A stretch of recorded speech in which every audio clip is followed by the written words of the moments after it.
Okay, thanks for joining me. Here I am in front of our great range of rocky backgrounds. The rocky backgrounds are a rock face that came from Sydney, Australia, where I live, where I did live 5 years ago, mind you. Anyway, we've turned that into all these different sizes, right down from a 10-gallon, a 20 by 12 background, all the way up, just off the shelf background size, all the way up to a 72 by 28. But if you do have any custom sized tanks, we actually have a mold 10 foot long by 6 foot high, so we can do any size, almost any size aquarium with that without needing a join.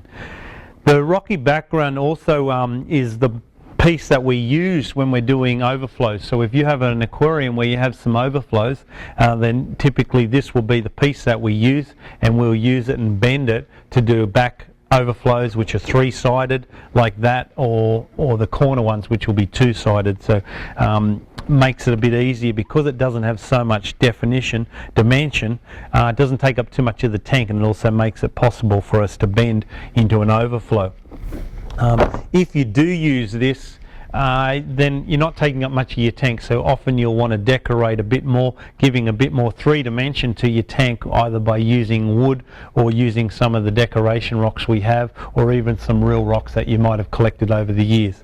So keep in mind, the more you play with it, the more you create with it, the better it looks like something you would see if you went to nature. So don't stop until you got that look. Now, a year ago we started making the backgrounds in a rigid foam.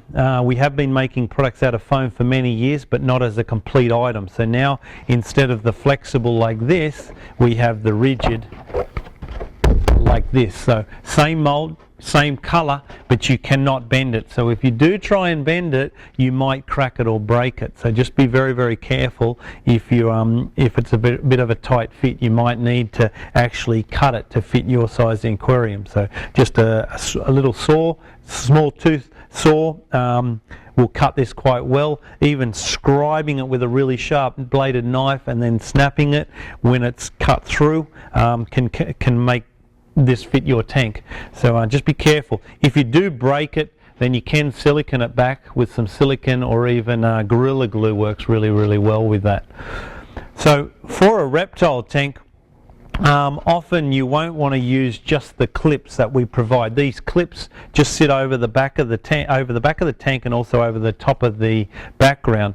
The trouble with that is sometimes you have snakes and little crickets and things like that, so there might be a little bit of a gap. So for a reptile enclosure, what I'd suggest you do then is silicone this back in place, and the best way to do that is a bead of silicone all the way around. Get yourself some crushed rock that's similar colours to this, some sands, sprinkle that in, and then dab that with a paintbrush while it's still wet to get the texture of exactly what the rock face looks like. You can also just put some silicone on the furthest points that come back and touch the glass, but that doesn't seal it from insects. So for reptiles, best way, as I said, all the way around with the silicone.